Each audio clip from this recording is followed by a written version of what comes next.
Buenas tardes, bienvenidos y bienvenidas a la presentación de los libros Boira y el llanto del Progne de Manuel Vega Risset, editados y comentados por nuestro compañero y socio de APIPS, Antonio Ortiz López. Antonio nació en Puerto de Sagunto en 1967. Es licenciado en Geografía e Historia y catedrático por la Universidad de Valencia. Es profesor titular de enseñanza secundaria desde 1992 y está destinado en el IES María Moliner de Puerto de Sagunto desde 2005. Además, es investigador de los orígenes y evolución de Puerto de Sagunto desde 1988. El año pasado fue galardonado por su labor con el premio Gonzalo Montiel, otorgado por AMIN. Es fundador, junto a José María Prats y Joan Costa, del seminario didáctico Contrast, con el que recibieron 2 premios en 1994 y 1995 de la Consellería de Educación por la unidad didáctica Indústria y Territori, la Siderurgia y el Port de Sagunto. Basado en este proyecto se realizó el itinerario didáctico para educación secundaria que tenéis disponible también en la web de APIPS y que está teniendo también muy buena acogida por parte de los centros de la comarca. Desde Contrast realizaron 2 trabajos didácticos más: Itinerari arqueoindustrial del Port de Sagunt en 1995, Itinerari histórico-artístic del Camp de Morvedre de 1997. Ha publicado también diversos artículos de temática local, como Los primeros nacidos en Puerto de Sagunto, un estudio de demografía histórica en 1994, La lucha de H&M de 1983-1985 en 2017 y L'impacte industrial a Sagunt en 2019 en la revista Brasal. Además, también ha publicado libros como El puerto, crónica de un siglo, 1902-2002, Lugares de la memoria y Colegio Cervantes, 80 años educando, en 2009. Y bueno, yo creo que sin más demora os dejo con Antonio. Muchas gracias por venir y recuerdo que la grabación estará en unos días en nuestro canal de YouTube de APIPS y si no también podéis entrar directamente por nuestra página web y ahí la colgaremos, podéis acceder hacia el canal de YouTube desde ahí. Bueno, gracias. Gracias por la presentación, Patricia, y lo primero quisiera agradecer la oportunidad de APIPS de haberme dejado presentar tan prematuramente estas 2 publicaciones, que se hace una fecha tan intempestiva como esta por premura del otro editor, del hijo de Manuel Vega Ocerin. Y bueno, pues agradezco la presencia de amigos y compañeros que han accedido hoy a pasar esta tarde de calor con nosotros y espero que no os arrepintáis de la experiencia de esta tarde. Lo que fundamentalmente vamos a ver hoy es lo siguiente. Vamos a intentar, en primer lugar, hablar un poco de la biografía de Manuel Vega Ocerin, para aquellos que lo desconozcan. Después intentaremos aproximarnos un poco a lo que fue la novela Boira, que se presentó en la Biblioteca de Canet con gran éxito de público hace ya un mes. Novela que está ambientada en el Canet de Berenguer y que cuenta con ilustraciones increíblemente fantasiosas y muy bonitas de Antonio Cosín Mares y también de un artista local de Canet, Pilar Claramonte. Y por último, la presentación de esta última novela, El llanto del Progne, que bueno, pues en el año 66 terminó don Manuel Vega y como todo lo que él escribió pues estaba inédita hasta ahora, él presentó a un premio literario que quedó desierto y creo que era de justicia empezar publicando la obra literaria de Manuel Vega por estas 2 novelas, la última que escribió antes de fallecer, la novela Boira, y El llanto del Progne, porque bueno, pues tiene una serie de datos ocultos muy interesantes, yo creo que para el público, y también pues eso de obra maldita, ¿no?, de no haber conseguido ser galardonada en aquel premio de 1967, donde se presentaron 140 candidatos y quedó desierto. Vamos a ver con la biografía de Manuel Vega. Para los que no lo conozcan, Manuel Vega Risset nace en San Juan de los Remedios, en la isla de Cuba, el 10 de junio de 1903. Su nombre completo, Manuel Restituto Vega Risset.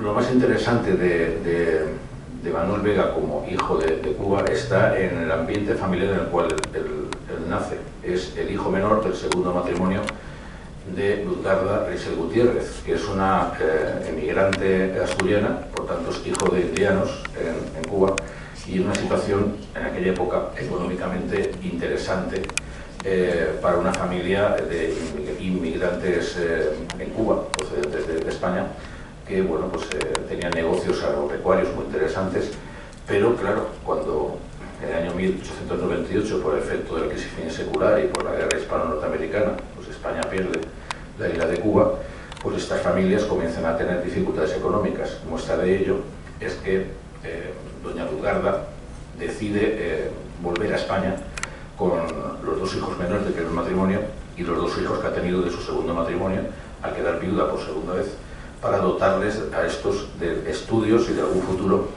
ya que los demás hijos en Cuba pues tienen más o menos su futuro trazado. Esto es una foto de la Plaza Central de San Juan de los Remedios del año 1923, para hacernos un poco idea de cómo es aquella localidad. Agradezco al conservador de la ciudad patrimonial de San Juan de los Remedios que me enviara esta foto por correo electrónico, porque fue difícil conseguir algo de aquella época. Actualmente, la foto más novedosa que he encontrado es del año 16, pues se ve un poco el centro de San Juan de los Remedios, y en esta basílica donde fue bautizado Manuel Vega. Bueno, decimos que bueno, pues en el año 8 es cuando, viuda por segunda vez, doña Luzgarda decide volver a España y establecerse en nuestras tierras. Primero viaja en el famoso vapor correo Reina María Cristina, cuyo interior podéis ver ahí en esa foto de época, y llega a la península por Santander. Después se acaba estableciendo aquí en Burjasot con el objetivo de dar estudios a sus hijos, y también porque parece ser informado por el profesor de música de su hija menor, que era también de esta zona, pues era el mejor clima que le podía ir a los hermanos Eugenio y Manuel, que parece que tenían algún problema derivado del asma. Aquí tenemos un poco la familia. En el año 23 el proyecto de doña Luzgarda se lleva a cabo, es decir, consigue con las rentas de las tierras de Cuba, pero también siendo una mujer emprendedora, es capaz de llevar a cabo una empresa muy interesante en aquella época, como era comprar un barco y dedicarse a la navegación de cabotaje entre Barcelona y Valencia. Bueno, pues consigue finalmente dar estudios a sus hijos. Aquí tenemos el número 1, marca a Eugenio, hermano mayor de Manuel. El 2 es el último de los hermanos del primer matrimonio de doña Luzgarda, que fue médico, Rafael. Manuel está sentado, el número 3, y finalmente Esperanza, profesora de música en esta tienda. Bien, Manuel Vega, la verdad es que tiene la suerte de, en la época de los años 20, poder acceder a una educación de calidad en ese momento, ¿no? Debido a la situación de su familia. Se educa en colegios religiosos y consigue el título de bachillerato superior, que en el año 30 a él le supone poder, mediante la ley de aquella época, un decreto del año 26, le supone poder, sin ir a la universidad, le permite tener el título de maestro nacional, con lo cual obtiene una titulación que le permitirá el resto de su vida pues vivir de docente, algo que bueno, pues en aquella época estaba muy bien valorado. Su primer destino fue como maestro en el grado de Valencia en una escuela de la CNC, pero también se dedicó a la enseñanza particular y en concreto con su hermano y otro compañero abrió un colegio academia ni más ni menos que la calle del Mar, donde preparaba opositores y también a aquellas personas que querían acceder al bachillerato. Total, que lo importante de este periodo, para que lo comprendamos, lo que quiero comunicar es que, bueno, aquí vemos la primera escuela que tuvo, el primer grupo que tuvo de alumnos. Lo que quiero comunicaros es que cuando en el año 31 comienza la Segunda República, Manuel Vega forma parte de aquella promoción famosa de 1932, en la cual el gobierno de la coalición republicano-socialista hace una serie de reformas, entre ellas la reforma educativa que hace Gil de los Ríos y por tanto la creación de nuevas escuelas y de nuevas plazas de maestro. Por tanto, pues Manuel Vega está dentro de ese bloque de maestros de la generación del 32 que supuso un avance espectacular en la Segunda República en lo que respecta a nuevos modelos pedagógicos, pero también en la lucha contra el analfabetismo. Por tanto, a partir del 33, Manuel Vega es sencillamente un funcionario de la Segunda República dedicado a la docencia y haciendo lo que más le gustaba, que era enseñar a las nuevas generaciones. Aquí vemos su semblante y su clase en el Puig, en el año 33. Hasta el momento estáis preguntándose, bueno, ¿y todo esto qué tiene que ver con Puerto de Sagunto? Pues tiene que ver porque a partir de esta fecha él se interesa por la siderurgia que hay en Puerto de Sagunto, debido a que él veraneaba en Estivella y mediante una serie de personas que eran de Puerto de Sagunto, que veraneaban en Estivella, le hablan de lo asombrosa que es la siderurgia. Y él, siempre intentando innovar en sus clases, plantea que le gustaría ver la siderurgia y la posibilidad de llevar a sus alumnos a ver esa maravilla de la técnica de entonces. Por lo tanto, buscando enseñar a sus alumnos el entorno más inmediato, es cuando Manuel Vega entra en contacto con la siderúrgica del Mediterráneo. Aquí tenéis el pase que conservaba su hijo Manuel Vega Ocerín, el pase autorizando a don Manuel Vega a visitar la fábrica para hacerse una idea de las instalaciones y para plantearse desde el punto de vista pedagógico cómo podía llevar a los alumnos y explicarles el funcionamiento de una siderurgia. La foto que veis ahí a la izquierda es de la fecha 1 de enero del año 34 y es una foto casi oficial, una foto en la cual tiene una dedicatoria abajo que he cortado por razones pues, íntimas, ¿no?, de Manuel Vega, pero que le dedica a Hortensia Ocerín Mendizábal. La conoce en estas circunstancias y se enamora de esta chica, que era ni más ni menos que la hija de Valentín Ocerín, jefe de maquinistas de la compañía de Serravenera. Por tanto, a partir de aquí, con esa, digamos, relación personal, queda ligado ya para siempre Manuel Vega a la historia de Puerto de Sagunto. Es muy interesante el periodo 34-35 en la vida de Manuel Vega y de Hortensia, porque bueno, pues van trazando planes de futuro y bueno, parece que esa pareja no va a tener un mal futuro, ya que él es maestro nacional, tiene una academia privada, tiene planes de instalarse en Puerto de Sagunto, por tanto, una pareja joven del momento que vive el cambio que suponía en aquella época la Segunda República. Pero si vamos al periodo 34-35 desde el punto de vista político de lo que fue la Segunda República, estamos dando un periodo bastante complicado, en el sentido de que estaba la reforma agraria del 32 en marcha, ya había sucedido el golpe de Estado de agosto del 32 por parte de Sanjurjo, en octubre del 34 tiene lugar el intento de revolución socialista en Asturias. Es un periodo convulso en la historia de España, pero que equivalente en la vida de estas dos personas jóvenes, era un periodo ilusionante para ellos, ¿no?, con un futuro más o menos prometedor. Lamentablemente, pues pasa la Guerra Civil, que fue el periodo en el cual Manuel Vega inicia un periodo trágico, marcado pues por importantes impactos, ¿no? Podéis ver, por ejemplo, qué supuso para él el hecho de que su hermano mayor, Rafael, fuera fusilado por la CNT en Alicante. Él fue llamado por su hermano para que estuviera con él la última noche y fue a verle, y horas después fue fusilado y quedó con el compromiso de hacerse cargo de su cuñado y sus sobrinos, pues que habían quedado en la miseria. A partir de ahí, Manuel Vega se plantea qué puede ocurrir si es movilizado y, por tanto, cree que la mejor manera es presentarse voluntario para el Ejército de la República y, ya que tiene estudios, presentarse a la Academia Militar de Paterna. Y eso es lo que realiza.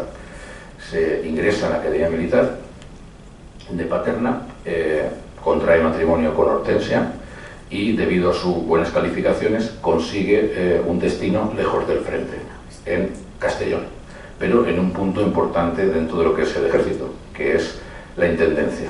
Por tanto, no está en peligro de muerte, pero también está en una situación muy interesante porque puede mantener a la familia debido a que está en intendencia. Ya sabemos que intendencia se dedica fundamentalmente a abastecer de alimentos a las tropas y también a planificar esa forma de hacer llegar el sustento.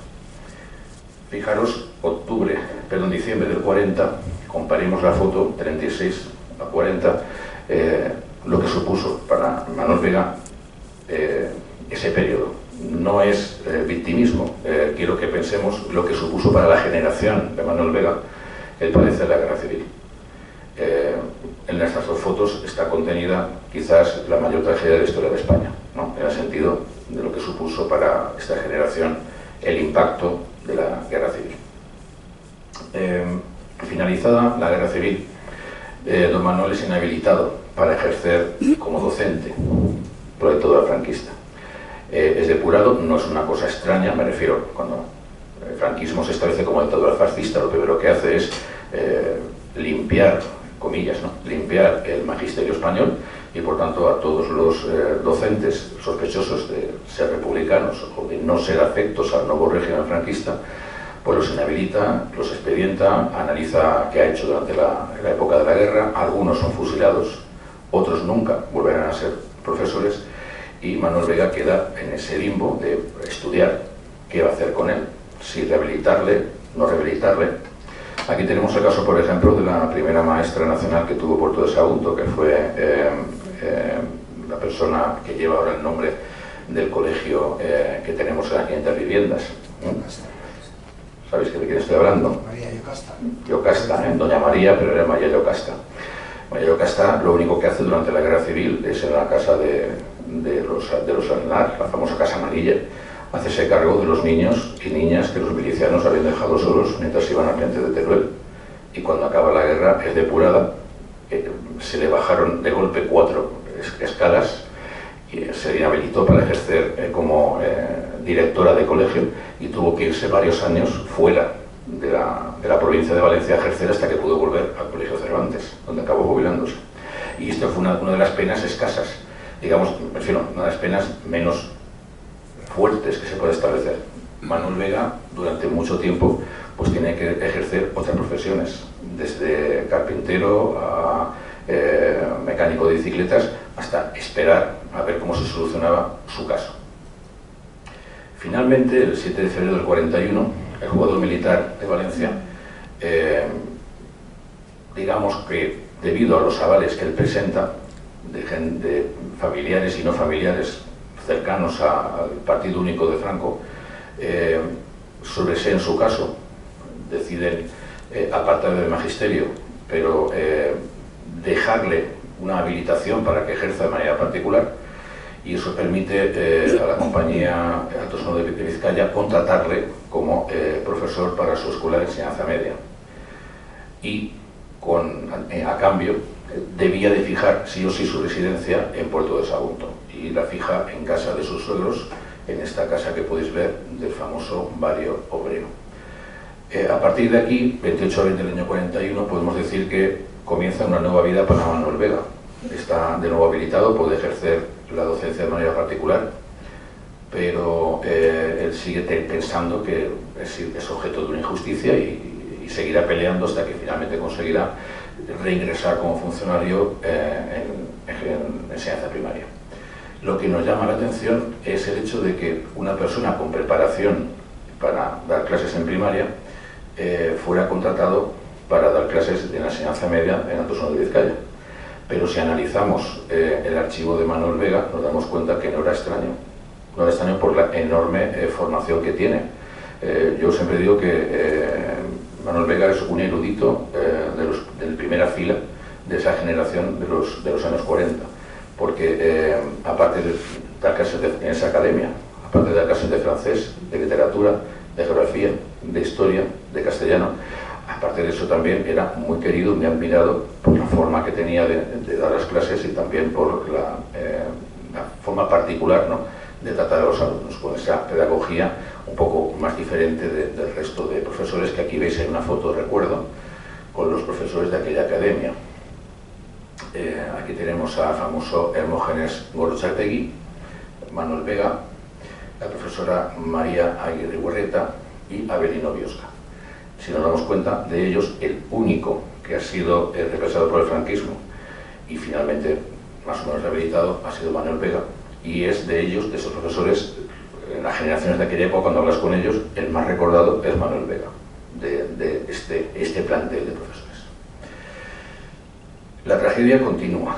El año 48, debido a las penurias propias de la posguerra, esto es una cosa que en clase intento explicar a los alumnos, ¿no? Cuando llegamos a la guerra civil, siempre te dicen, qué dura la guerra civil, bombardeos y tal y cual. peor fue la posguerra, porque los mayores siempre te lo contaban así, ¿no? Penurias, hambre, enfermedades. Bueno, pues su hija María Luz muere, fallece con 8 años de edad nada más, porque no había acceso a la medicación que podía haberse facilitado para evitar su problema de pulmonar. Esa tragedia es lo que marca mucho a la familia Manuel Vega, pero sobre todo a propio Manuel, que tenemos una foto posterior al fallecimiento de María Luz. Vemos la cara de Hortensia madre, vemos a Manuel Vega ahí sosteniendo a Manu hijo, que es el factotum de todo esto, es el que está detrás de estas publicaciones, aquí más joven evidentemente. Pero si nos damos cuenta, el matrimonio Manuel y Hortensia están muy marcados por esa tragedia. Y yo creo que a partir de aquí es donde Manuel hace el esfuerzo de refugiarse en la investigación y en la escritura. Y escribe e investiga sobre todo. Quiero decir sobre todo, me refiero que no se dedica solamente a historia, arqueología, historia, botánica. En filosofía se especializa en la teosofía. En el caso de la literatura hace lo mismo poesía que novela que teatro. De hecho, hasta también hace guiones radiofónicos. Y tan implicado está en la vida cultural saguntina que si hoy existe un centro arqueológico saguntino es porque él, junto con otra serie de personas, lo funda en el año 1957. Aquí en el año 45 surge la idea ya de visitar toda la zona de los cercana a Sagunto, y con su amigo Facundo Roca pues iba por los montes buscando yacimientos prehistóricos. De hecho, se le atribuye a él la localización de dos yacimientos del bronce valenciano en el cerro o en el pico del Picayo. Finalmente, por tanto, una persona que se había dedicado tanto al estudio de la arqueología del lugar, claro, es invitada al acto de fundación del centro arqueológico, y aquí tenemos la foto que demuestra que don Manuel Vega forma parte de esa junta directiva, la primera junta directiva que tuvo el centro arqueológico, que hoy en día continúa y que sigue publicando su famosa revista Arse. Entre el año 50 y el 70, yo creo que es el periodo de mayor productividad intelectual de don Manuel Vega. En ese periodo, fijaros, don Manuel escribe 13 poemas, 6 novelas cortas, 4 artículos de arqueología, 3 críticas al Pentateuco, 2 artículos de botánica. Todos los temas, parece que no hay ningún tema que tenga secretos para él. Aquí tenéis algunas de las muestras de libros y algunas revistas a las cuales estaba suscrito. Yo la verdad me maravillo de esto, porque hay que ponerse en la época, en los años 50, y pensar en el cartero que llevaría a casa de Manuel Vega revistas como esta, algunas en francés, otras en alemán, ¿no?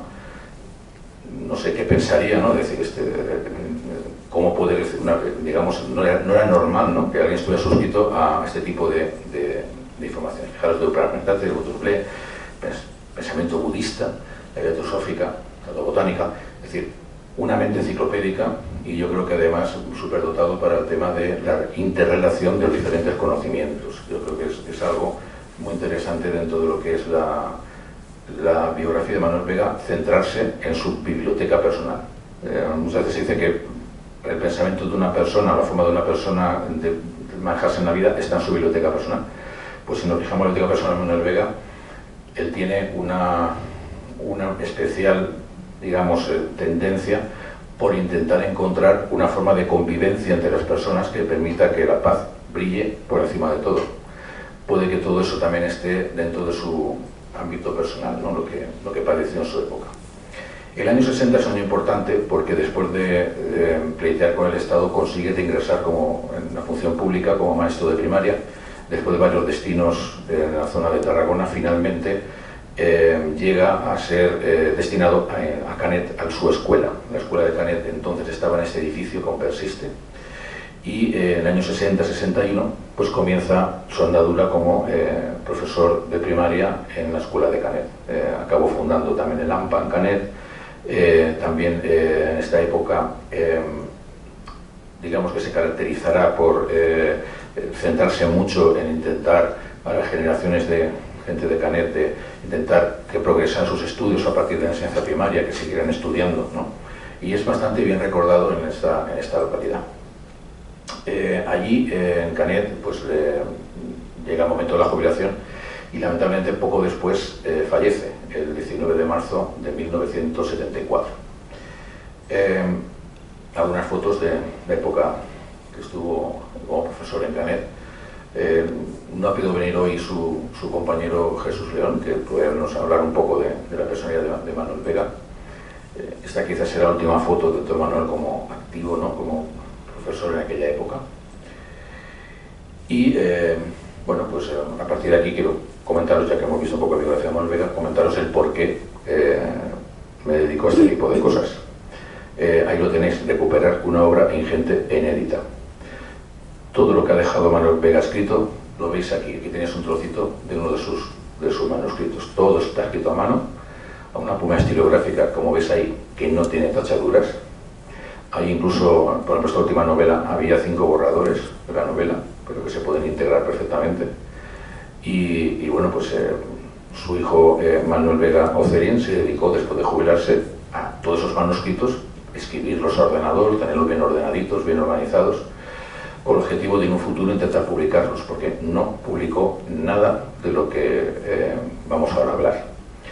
El por qué no publicó, yo pienso que fundamentalmente no publicó, creo yo, no publicó por el tema de lo que supuso para él el tema de la guerra civil, ¿no?, y la posterior posguerra.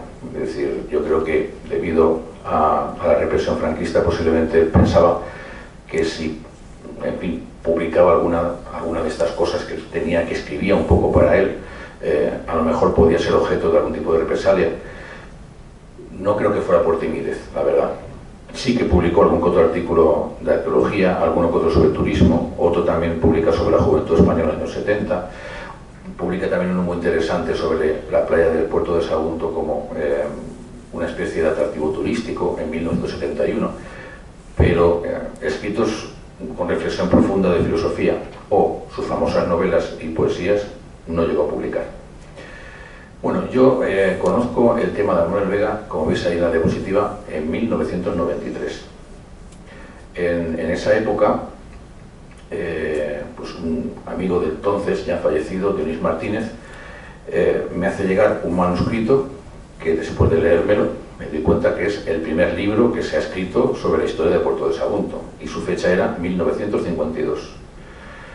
Claro, me quedo sorprendido porque justamente ese manuscrito sobre la historia de Puerto de Sagunto pues está realizado mediante historia oral. Es decir, Manuel Vega entrevistó en 1950, 51 y 52 a gente que tenía entonces 70 y 80 años, eran los primeros pobladores.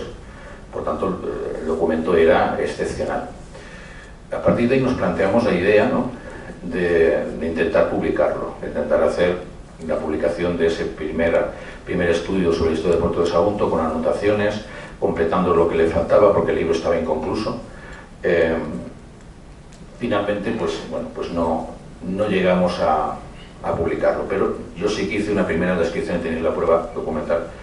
Sí hice una primera transcripción a máquina de escribir, como aquella máquina que yo tenía, Olympia Tablet Deluxe, que se encallaba muchas veces, pero vamos, todo lo que iba a ser una publicación, pues estaba todo preparado, unos folios allí y tal, en fin, lo teníamos todo preparado para publicar. Pero finalmente, bueno, pues Dionís aprobó posiciones, se fue lejos, yo estaba en el Club del Mono Nocturno.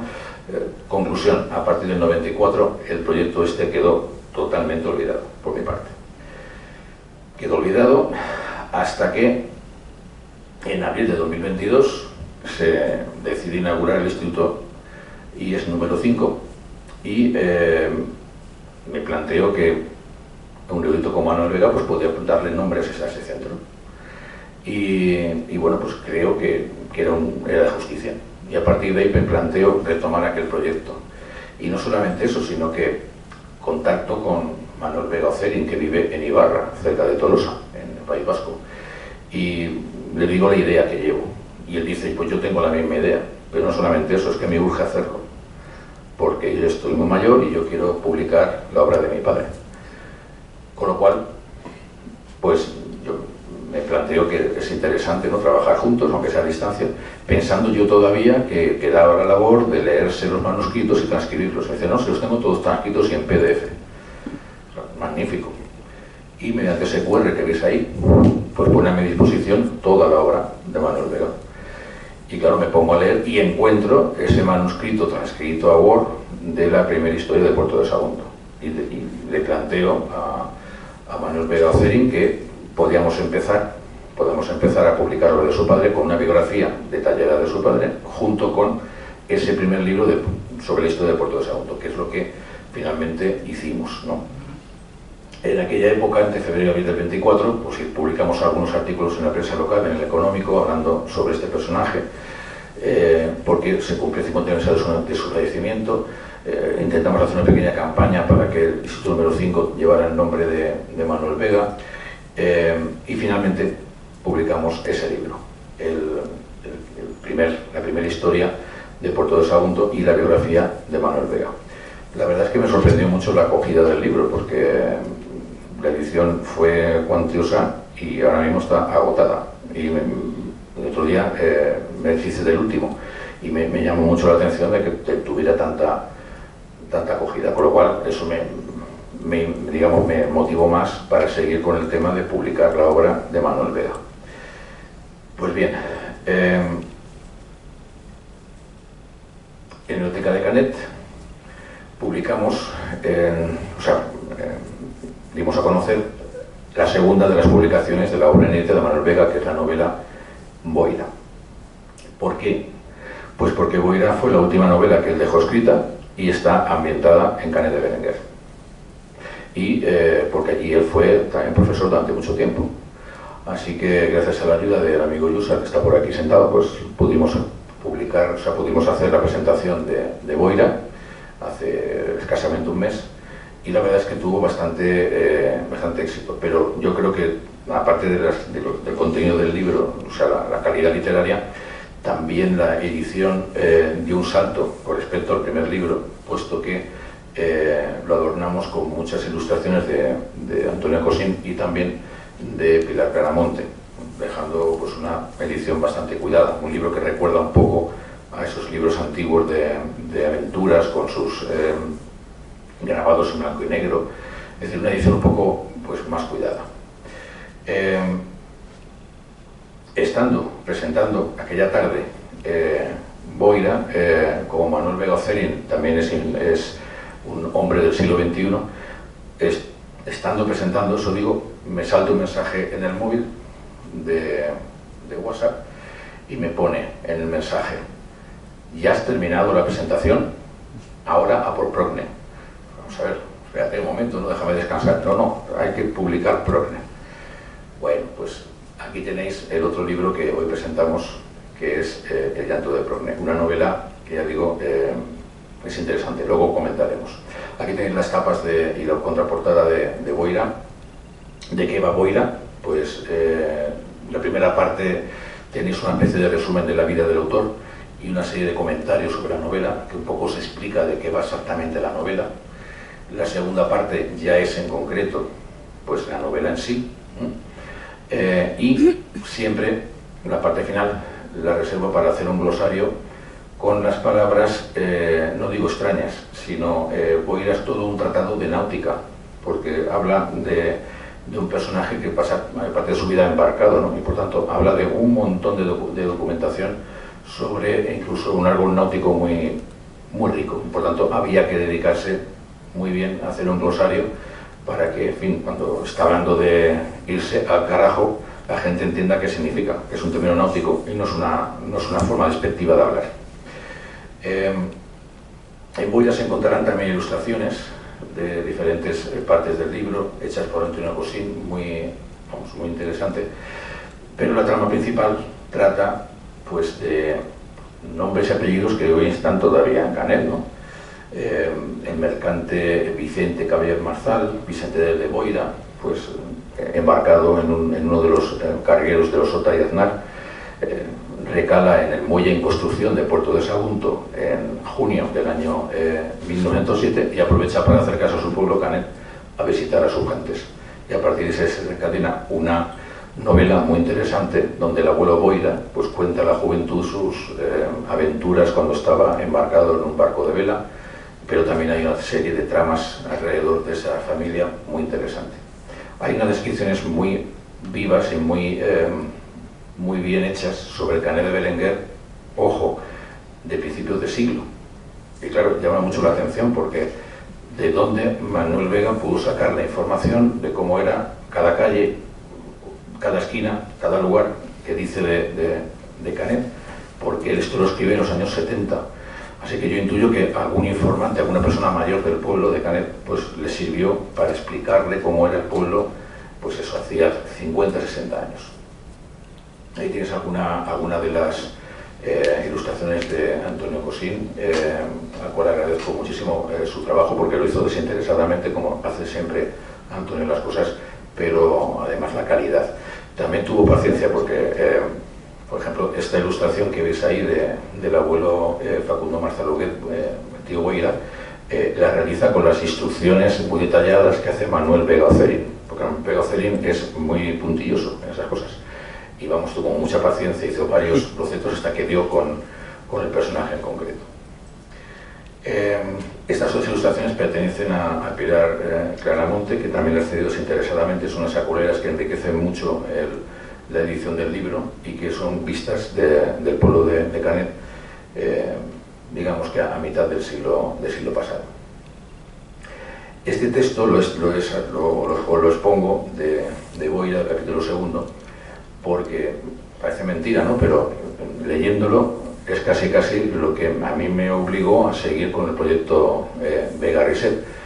Dice Manuel Vega en el capítulo 2 de Boira: a medida que pasan los años y cuando los recuerdos y viejos afectos como ley impuesta por el tiempo deberían irse borrando hasta extinguirse, siento por el contrario, tal vez cegado todavía por el cariño que le profesé, cómo se agranda en mí la admiración por aquel hombre de corte recio, alto, fornido, un verdadero atleta, nacido para el mar desde que sus ojos se abrieron a la luz y dotado de una voluntad inflexible, a pesar de lo cual las adversas circunstancias de la vida de aquellos tiempos de injusticia impidieron que llegara a ser el más glorioso e intrépido almirante. Lo que me ha extrañado siempre es que el pueblo de Canet de Berenguer no haya rotulado nunca una calle ni erigido ningún monumento en su memoria, porque si bien es verdad que no llegó a ser almirante, paseó en cambio con orgullo el nombre del pueblo que le vio nacer por todos los ámbitos del mundo. Casi parece una premonición de lo que ahora estamos hablando sobre el dedicarle a Manuel Vega, aunque sea una calle. Aquí tenéis la lista de los personajes que intervienen en Moira. Si veis a los nombres, ¿no? Tío Chimo, Asuncioneta, Adoración, Rosario, Roñós, Tofolet, son nombres que están todavía en el acervo popular. Isabeleta, ¿no? Mercedetes, Caballero Marsal, que está en el acervo popular de Canet. El Rosario, que es el que cierra el libro de Boira, intenta, como os digo, pues aclarar algunas de las palabras que utiliza Manuel Vega en su bonita novela. Están al final del libro, alfabéticamente, y además intento que, ya sabéis que cada palabra, ¿no? que coges del diccionario puede tener diferentes acepciones, diferentes significados, pero lo que he intentado ha sido explicar de dónde viene cada palabra, etimológicamente hablando, por qué lo utiliza en ese momento Manuel Vega y qué significa esa palabra en concreto. Entonces, no penséis que es una copia del diccionario de la Real Academia, sino basándose en el diccionario, un poco de investigación, pensando por qué utilizo esta palabra y no utilizo esta otra, que es lo que más o menos es lo que he hecho con las dos novelas. Bueno, pues aquí tenéis la idea de que esté interesado ya sabe, aunque ya he regalado bastante. Y este es el otro libro que os presento hoy, El llanto de Procne, que parece muy serio. Eso de llanto de Procne es, claro, es mitológico, pero tiene su explicación de por qué se llama así. Bueno, antes quería explicar la contraportada del libro. He querido colocar este cuadro de una pintora estadounidense que quedó muy eclipsada por su marido francés. Durante mucho tiempo se confundían sus obras con las de su marido, un poco rescatando del olvido la obra de esta pintora, donde de las pocas ilustraciones que hay sobre Procne y Filomela, que son las protagonistas de ese famoso mito, Llanto de Procne. La novela que hace Manuel Vega la ambienta en lugares que él conoció de su infancia, y en concreto en un lugar que no voy a desvelar el nombre, pero que imagino que leyéndolo al final acabaréis situando en un lugar determinado, pero en fin, él intenta explicarnos el paisaje y una forma de vida alrededor de ese paisaje en una localidad del interior de Castellón, y también nos habla de Godella, que conoció muy bien en su infancia.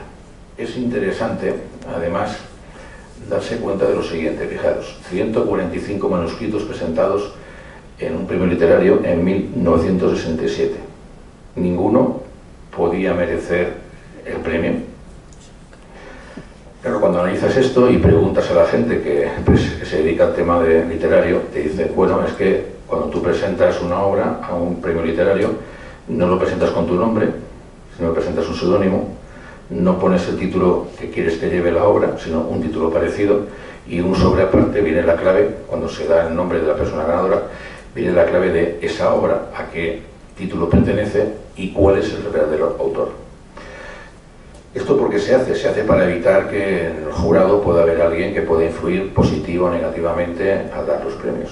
Yo entiendo que cuando el jurado deliberó y posiblemente encontró una novela ganadora, y yo creo que fue esta novela, al abrir la plica y ver quién era el autor, teniendo en cuenta que había sido un representante franquista, yo pienso que eso determinó de ser honrados y de decir, bueno, vamos a dejar el premio desierto, ya que a quien se le podía corresponder, las autoridades no dejan que se le adjudique. Eso es una hipótesis. No está contrastada, pero me inclino por esto. ¿Por qué razón? Pues porque antes y después de ese año no se quedó desierto el premio. Es muy, muy extraño. Bueno, lo interesante de la novela, ya digo, es que desde el año 66 estaba totalmente olvidada. La dejó en un cajón, no quería saber nada de ella. Hasta que, bueno, pues la transcribió su hijo, y leyéndola, pues aquí encontramos con un joven periodista llamado Miguel Alamar, pues va a veranear a un lugar del interior de Castellón, donde conoce una familia.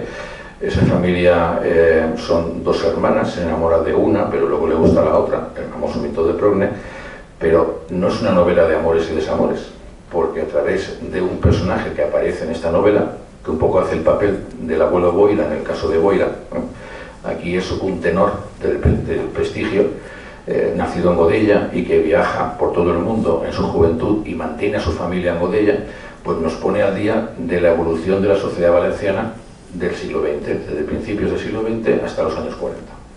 Y habla de muchos personajes y de muchas situaciones históricas interesantes. Quizás lo más interesante de Llanto de Progne sea justamente esta foto, es muy buena por eso, cómo comenta esa sociedad un poco en decadencia, heredada antes de la guerra civil, ¿no? Y la nueva sociedad emergente, la gente más joven, pero un poco esos papeles sociales entre clases altas, clases más bajas. Es interesante en ese sentido la novela. Como veis, es una cantidad de personajes enorme, aunque la verdad que la novela está muy, se lee muy fácilmente y se sigue muy bien el hilo argumental. Pero lo más interesante quizás de la novela, igual que el caso de Boira, y situémonos años 60 y principios de los 70, ¿no?, es que recoge expresiones populares valencianas, aunque las escribe con una ortografía castellana, pero recoge el valenciano como la lengua propia de la zona. Eso es muy interesante desde el punto de vista de lo que significa durante la dictadura el reclamar, ¿no?, como lengua propia valenciana, el valenciano, y dentro de un contexto de dictadura, y más teniendo en cuenta que lo hace una persona que no nace en Valencia, sino que nace en Cuba, lo cual nos da a hablar, nos da, digamos, idea de hasta qué punto estamos hablando de un intelectual y de un erudito que cultivaba las lenguas y que cultivaba el conocimiento. Una pequeña muestra de lo que es lo que nos encontramos en Progne. Me asomé a la ventana y aún pude contemplar en lo alto las últimas nubes de arrebol disolverse en el cielo opalino. Las cumbres más elevadas de los montes circundantes se encendían con los primeros rayos del sol invisible, hundido todavía detrás del horizonte. En el valle el río se despedazaba entre cendales de niebla tenue y azul que velaba los contornos de la lejanía. El sol, apenas asomado al horizonte, proyectaba sus oblicuos rayos como haces de dardos encendidos. Una calma completa mantenía las ramas de los sauces que lloraban junto al río en la inalterable serenidad con que aparecen los idílicos cuadros de Watteau, mientras las hojas de los álamos blancos, vestidas de plata y esmeralda, adormecidas todavía, esperaban los primeros soplos de la brisa para dar principio a su argentada zarabanda. La calidad literaria es innegable en ese sentido. Descripciones como esta y situaciones como esta a lo largo del libro hay muchísimas. De ahí la idea de también en esta novela situar, como estáis viendo, un glosario. Una primera parte, como siempre, la biografía y quién es el autor, comentarios sobre la novela, cómo la construye, de qué va la novela, etcétera, etcétera. La segunda parte, la novela en sí, y por último el glosario, que en este caso ha sido un poco más extenso, como habéis visto por la cantidad de palabras un poco, digamos, cultas, ¿no?, que utiliza Manuel Vega. Y bueno, pues esto es lo que yo quería comentaros. Sobre todo, yo quiero que nos quedemos con esta frase, esta acogida de otra publicación todavía, otro libro no publicado todavía de Manuel Vega. Y busqué y encontré, pero no dentro de mí, sino yo en mí mismo, es un título un poco complicado, pero que él hace esta conclusión: hemos de procurar vivir en el mundo, pero no para el mundo, luchar en la vida por la vida, trabajar con ahínco, con condicia si cabe, jamás retroceder en el combate que entablamos cada día, lanzarnos con ardor a la batalla, sin temor a ser alcanzados por las aguzadas lanzas de nuestros enemigos, pero con todo el cuidado necesario para jamás herir a aquellos que nos llegan. Llama la atención una persona que padeció tanto, ¿no?, durante y después de la guerra civil. Y bueno, pues eso es lo que os quería comentar. Si queréis alguien del público hacer alguna pregunta o un comentario, estoy a vuestra disposición.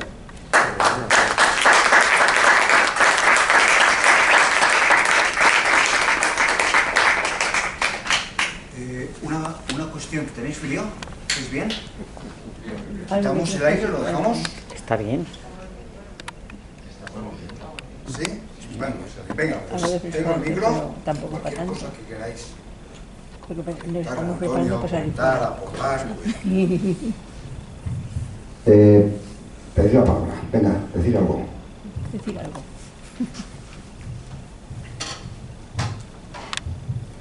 Bueno, enhorabuena, Antonio, por tu trabajo y por recuperar obras tan interesantes de este maestro que dejó huella en Canet, aunque estuvo poco tiempo. A mí me dio clase. Bueno, eran otros tiempos, otra forma digamos, la docencia era diferente, pero la verdad es que nos preparaba muy bien y unos contenidos, la verdad es que cuando vinimos aquí al Puerto de Sagunto, pues teníamos digamos, un nivel bastante bueno y hay que agradecérselo.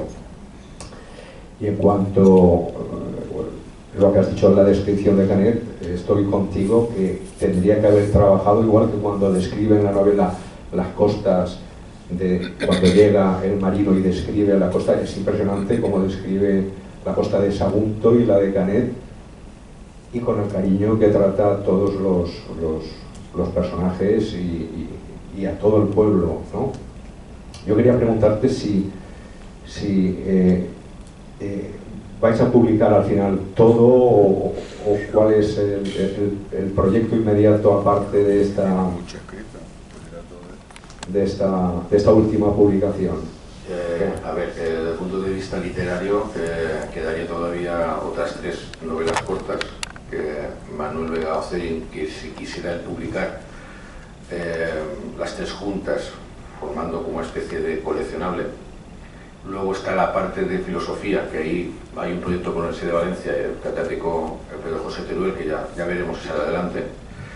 Luego está la parte que a mí más me interesa, la estoy dejando para el final, que es el Manuel Vega historiador, porque tiene algunos artículos no publicados, casi todos son de prehistoria, interesantes. Entonces quiero decir que hay esas 3 facetas. No sé lo siguiente que vamos a hacer, la verdad, porque esto es un esfuerzo, la verdad, el realizar ese tipo de trabajo. Manuel Vega está jubilado, pero yo no. Entonces yo tengo que compaginar las clases con esto y es un poco complicado. Yo le he comentado a Manuel Vega que me deje descansar un poquito, porque llevamos un año 25 que hemos publicado 2 libros seguidos, en mayo y junio. con su ISBN y todo el jaleo este, es decir, que es complicadillo. Entonces sí, la idea es continuar. Ahora, ¿a qué ritmo? Espero que me permita Manuel Vega, hijo, descansar un poco, pero la idea sí es seguir continuando con esto. Esa es la idea.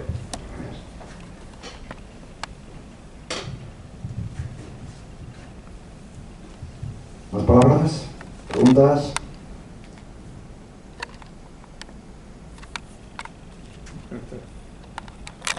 Bueno, Antonio, y buenas tardes a todos. Yo entiendo que eso que nos decía Yusar es un trabajo ingente, porque por la información que nos has ido dando, hay muchísimo escrito por Manuel Vega. Entonces, tratar de publicar eso, me imagino que es un trabajo enorme. Yo que hago otras cositas por ahí, sé lo que cuesta publicar algo, y ese trabajo, esa obra tan grande, pues será muy difícil y muy costoso. Y luego, todos son costos, ¿no? Pero bueno, ojalá podáis seguir trabajando en el tema y que se puedan publicar más cosas de Manuel Vega. Y muchas gracias a todos. Muchas gracias a ti, que estoy leyendo canciones muy buenas. Te agradezco la intervención. Yo es que intento que Manuel Vega, hijo, entienda que también una forma de publicar no solamente es el papel, que también podemos hacer la publicación digital, ¿vale? Y ahí pues un poco como que no, pero siempre el papel queda y tal. Pero vamos, de lo que son escritos, tanto en Boira como en Llanto de Procne, tenéis el famoso QR que os he dicho antes, accesible a la obra de Manuel Vega en PDF, y ahí podéis tiraros pues perfectamente 3-4 meses leyendo sin acabar lo que hay ahí. Es decir, que es una obra ingente en ese sentido. Ahora, el cogerte una obra, estudiártela, analizarla, ver los errores de transcripción que pueden haber, analizar por qué esta palabra está y no está otra, etcétera, eso lleva un tiempo. Entonces, claro, Manuel a veces no entiende que ese tiempo hay que dedicarlo, y él tiene mucha gana de que se publique todo rápido, pero claro, intento que comprenda que también la calidad hay que tenerla en cuenta, ¿no?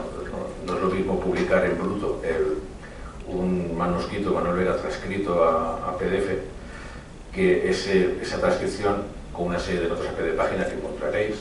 ¿De qué va el mito de Procne? No lo quiero explicar, pero porque quiero que lo leáis, ¿no? ¿Por qué utiliza ese título y no otro? En función de por qué lo analiza. Fijaos que era también muy aficionado a la ornitología, ¿no? Os quiero decir que es complicado el proyecto. Yo no sé dónde nos va a llevar esto, la verdad, pero la verdad es que para mí es satisfactorio rescatar del olvido un personaje como este. Porque es que, vamos, te lees cualquier obra suya, que te pongas a leer, te das cuenta que está delante de un erudito de primer orden. Cada palabra que lo utiliza, no lo utiliza de una manera porque le sale, sino tiene un uso exclusivo y solamente ese uso.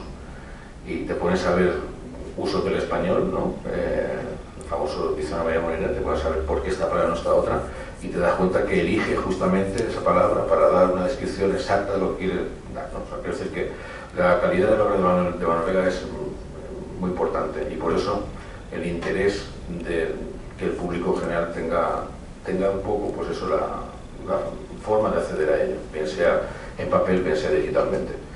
Ya digo, no sé de esto cómo seguirá adelante, pero que de luego no lo estoy haciendo por hacerme rico ni por hacerme famoso, ¿eh? Eso es clarísimo, eso es clarísimo. ¿Alguna pregunta más? A mí me ha llamado la atención, te lo he comentado, que yo empiezo los libros como los periódicos, al revés, por detrás. Me ha llamado la atención el glosario, la riqueza de palabras que tiene, y es impresionante, ¿no?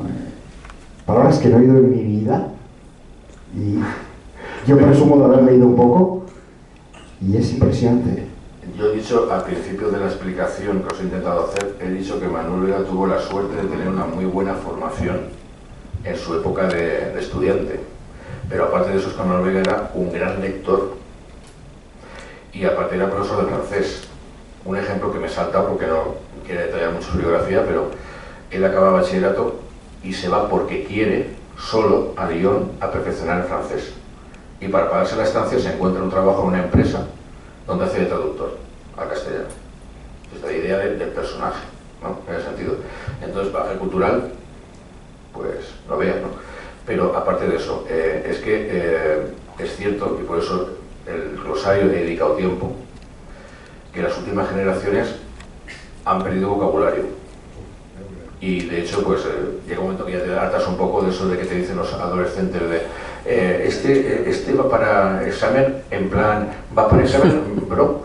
Y claro, llega un momento que un poco te hartas de ese. Entonces, quiero decir que un poco también el mérito de Manuel Vega es enriquecernos con su vocabulario.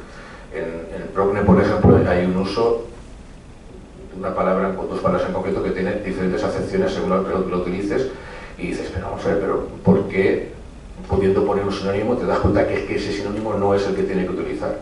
¿Vale? Entonces, su riqueza de vocabulario es no solamente palabras, que por decir, las ha buscado porque no para llamar la atención. No, son palabras que son exactas para intentar definir algo, una imagen que a ti te hace llegar a tu cabeza sobre lo que está intentando tratarte, que es la palabra en concreto y no otra. Y claro, en el glosario hay que dejarlo en constancia, ¿no? Pues esto viene del latín o viene del árabe, algunas utilizan el árabe, viene del latín, del árabe significaba tal cosa, hay medidas antiguas, esto tiene su explicación. Entonces, claro, esa es la parte que a mí me gusta de este proyecto, intentar hacer comprensible Manuel Vega, que es lo del glosario. Sí, utiliza una medida que además en cada región española es una cantidad muy diferente. Es una medida árabe, ya desaparecida. O sea, Sí, otra cosa que me llama la atención es lo que has comentado, que hace estudios de todo, lee de todo. Hasta hizo un trabajo sobre el Pentateuco, has comentado. ¿Sobre qué has dicho? El Pentateuco. Los cinco primeros libros de la Biblia, que es la Torá judía. La Torá, el Tanaj, el Talmud, el Bar Mishá, son diversos libros de la Biblia judía. Entonces, el primero es la Torá. Y el hacer un libro del Pentateuco, tener que leer el Pentateuco, que es, yo he leído ambos, ¿no? El judío y el cristiano. He leído la Torá, y bueno, hay cuadernos más que cuadrados. No para hacer para leerlo, sino para hacer, además, un trabajo sobre el Pentateuco. O sea, que tuvo que ser un tipo a ver, brillantísimo. esta parte yo no la domina más Teruel, pero sobre teosofía y religión, este catedrático, que es dirige la cátedra Immanuel Kant de la Universidad de Valencia, y flipa. O sea, las lecturas que tenía Manuel Vega, increíbles, ¿no? Nietzsche, etcétera, flipa. Pero en concreto decía, es que muchas de las cosas que están en los escritos de Manuel Vega son aportaciones incluso novedosas para hoy en día, sobre el tema de si existe o no existe Dios, de qué forma lo puedo demostrar o no demostrarlo, sobre si hay una religión universal o no, sobre la relación. Es decir, que hay una forma de escribir que está de actualidad. Es decir, por eso el interés de la Universidad de Valencia de intentar publicar la parte filosófica de Manuel Vega, porque está en perfecta actualidad y está escrita en los años 50. Es decir, que es un personaje que nunca se acaba, la verdad, y siempre cada página te sorprende. Y solamente porque las nuevas generaciones no lo tengan en el olvido y nunca más pase eso, que alguien que tenga algo que aportar a la sociedad no lo pueda publicar o no pueda dar a conocer, yo intentaré todo, siempre que pueda dedicarle un tiempo, intentaré hacerlo comprensibles los escritos de Manuel Vega. Eso lo intentaré hacer.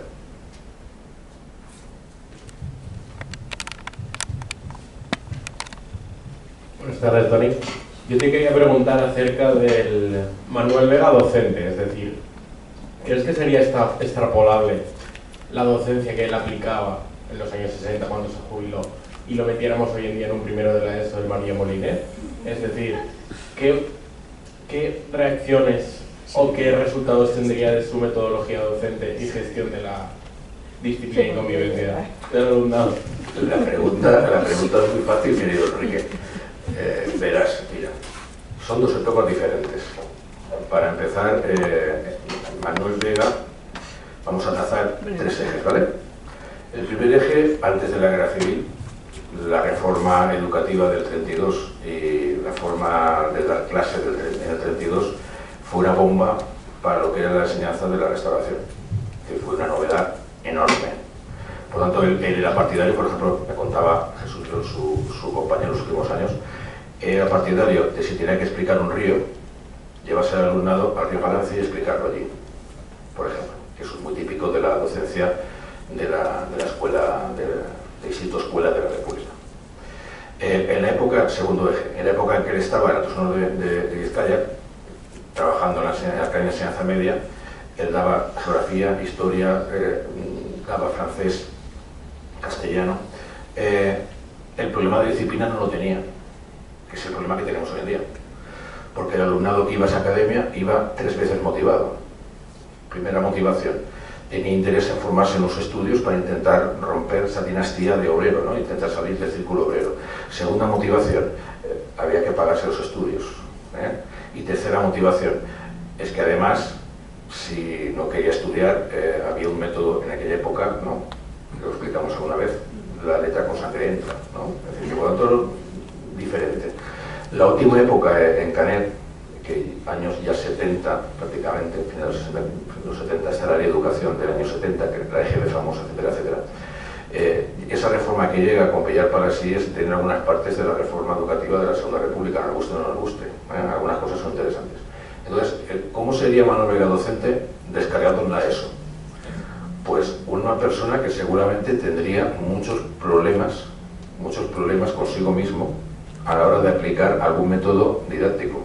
Porque claro, la persona que a mí me ha llegado como docente de paciente, que escuchaba, preocupado porque los alumnos progresaran. En el caso, estoy recordando ahora de un alumno de Canet, por ejemplo, el cual su familia no tenía posibilidades de pagarle el bachillerato, y Manuel Vega le dice: no me pagues nada, estudie, punto, ¿no? Es decir, esa forma que él tenía de manejarse, quizás en el tiempo presente no le hubiera ayudado. Es decir, hubiera sido quizás no digo un docente frustrado, pero sí un docente con problemas en el aula, porque no entendería por qué los alumnos no tienen ganas de conocimiento, sino que lo tienen son ganas de no conocimiento, que es lo contrario. Entonces sería muy complicado Manuel Vega hoy en día en el aula de la ESO. Entonces, claro, estamos comparando siglo XXI con hace mucho tiempo, ¿vale? Que lo deseable sería encontrarse clases como la de Manuel Vega, de que él planteaba irse de excursión a tal sitio o irse 4 días de acampada y en las noches de luna llena hablar de las millares de estrellas que aparecían en el firmamento, que es lo que a él le gustaba. Llévate hoy en día un alumno de la ESO de excursión a ver el firmamento y te dirá que firmamento. Entonces, quiero decir que estamos hablando de épocas muy diferentes, muy diferentes. O sea, que yo creo que sería un docente insatisfecho, la verdad. Pero sí sería, mi punto de vista, una persona que formaría muy bien a nuevos profesores, por el saber enciclopédico que tenía. Ten cuenta que te encuentras, por ejemplo, encontrarse en 1972 un artículo hablando de que la playa de Sagunto puede ser, Sagunto de Puerto, puede ser una joya turística a explotar, cuando en esa época, años 70-72, se hablaba aquí de la cuarta planta, ¿no? Ya te da idea de una persona con una capacidad de ver el futuro interesante. Entonces yo creo que se hubiera sido un buen formador, creo yo, de docentes. Ahora, en secundaria obligatoria, no lo sé. Ahí quizás hay que entrar a otra cosa.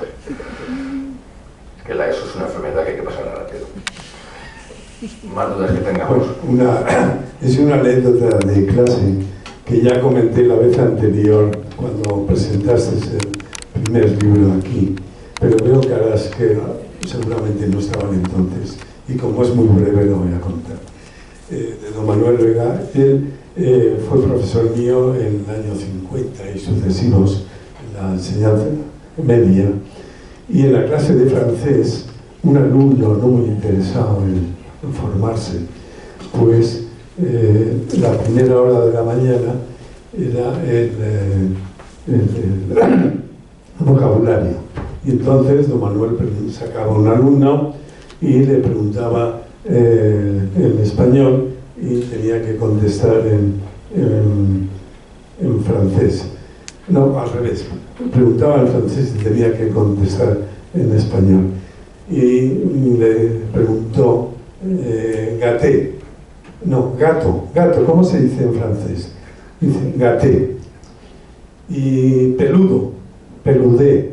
Y entonces, gato peludo, gâté peludé. Entonces lo mandó inmediatamente a la pared, cara a la pared durante toda la clase. Bueno, aquí se termina la anécdota A mí me han contado otra de que a un alumno en concreto, que bueno, pues era muy movido, pues le tuvo que reprender. Mira, fulanito, esto no se puede hacer, te comportas mal.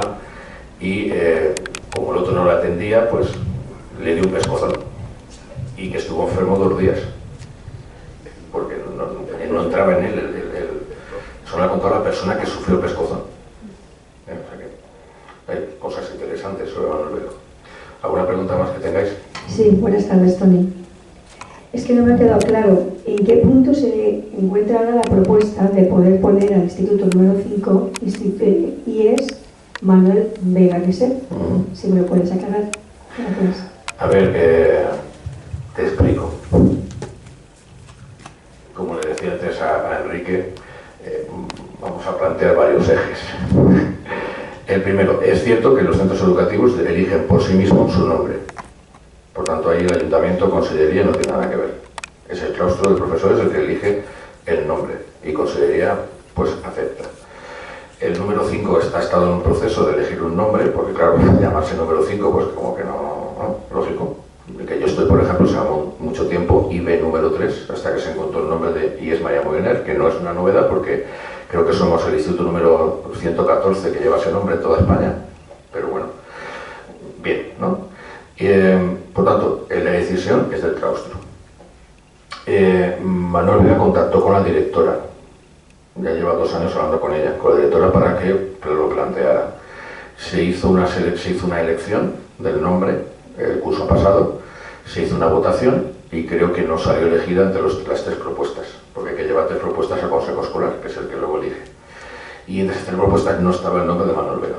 Por tanto, no se va a poner el nombre de Manuel Vega número 5. Creo que la que ha salido mayoritariamente votada, tampoco me hay mucho caso, estaba entre una catedrática creo que era de biología molecular, creo, y es Altos Hornos, y creo que se va a llamar Altos Hornos, creo, no estoy muy seguro, pero que va por ahí la cosa. O sea que eso, pues, vía muerta. No sé si está por ahí la cosa, no sé si alguien del número 5 aquí lo puede aclarar, pero creo que ha quedado así la votación. O sea que ahí eso se ha quedado paralizado.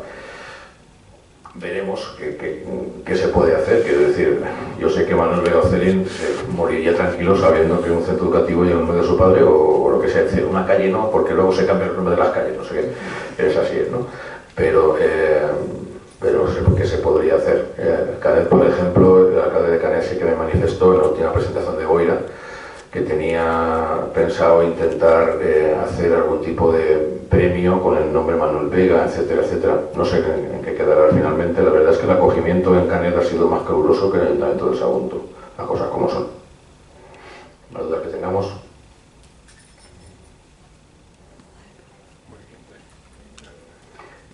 Sois como mis alumnos, no hay dudas. Muy bien, muchas gracias por venir, porque el día es caluroso, que se ha hecho tan deprisa por urgencias de Manuel Vega Ocelín, no por mía, y ya sé que es un día que no acompaña, ¿no? Pero bueno,